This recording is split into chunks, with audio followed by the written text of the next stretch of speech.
Bonjour à tous et à toutes, bienvenue sur la chaîne de l'incroyable mythologie, je suis Incredible et je suis ici pour vous raconter les histoires les plus connues mais aussi d'autres moins connues de la mythologie grecque. Mais avant de vous raconter tout cela, deux petits points à aborder dans cette vidéo. D'où vient la mythologie? Eh bien elle vient comme son nom le dit, de la Grèce antique qui est plus vaste que la Grèce d'aujourd'hui, mais en termes de temporalité, eh bien c'est assez flou.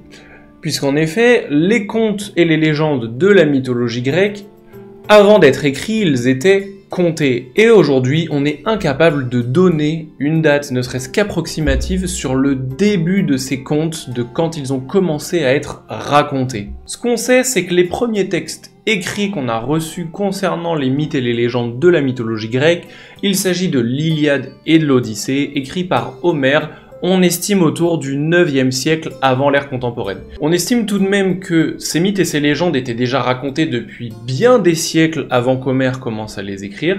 Du fait que ces récits, ces mythes étaient d'abord contés, ça fait que les poètes pouvaient adapter leurs récits en fonction de leur public, du contexte politique et de plein d'autres facteurs. Ce qui fait qu'en réalité, de toutes ces légendes, tous ces contes, il n'existe pas une seule version, il en existe une multitude. Elles ne sont pas toutes revenues jusqu'à nous, mais même dans les écrits qu'on a aujourd'hui de ces mythes et de ces légendes, tous ne concordent pas. Dans les grandes lignes, il s'agit de la même histoire, mais dans les points de détail, cela peut être amené à varier. Je vais donc vous présenter une version de ces mythes qui ne sera pas forcément la plus connue ou celle que vous connaissez, mais c'est ça qui fait aussi le charme de la mythologie grecque. Puisqu'en effet, il n'y a pas de vérité absolue dans les contes, dans les légendes de la mythologie grecque. Ça veut pas dire qu'on peut raconter n'importe quoi non plus, mais ça veut dire qu'il y a une liberté d'interprétation et d'expression et de narration qui est permise par la mythologie elle-même.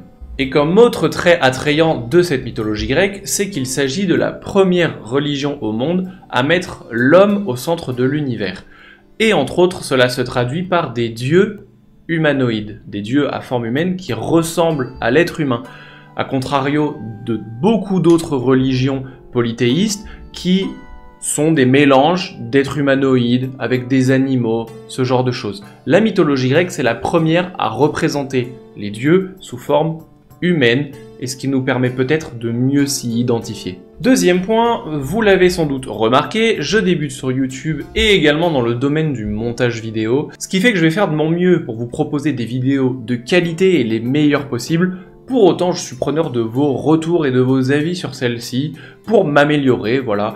Et même si j'étais confirmé, en réalité, je suis preneur de vos avis pour continuer à évoluer dans ce domaine. L'idée, c'est que je puisse proposer quelque chose qui vous plaise, au-delà de me plaire à moi. La première vidéo sort 2 jours après celle-ci et je vais ensuite essayer de tenir un rythme où je vous sors une vidéo toutes les 2 semaines. Donc restez dans le coin, n'hésitez pas à vous abonner. Merci d'avance pour votre soutien et à très vite.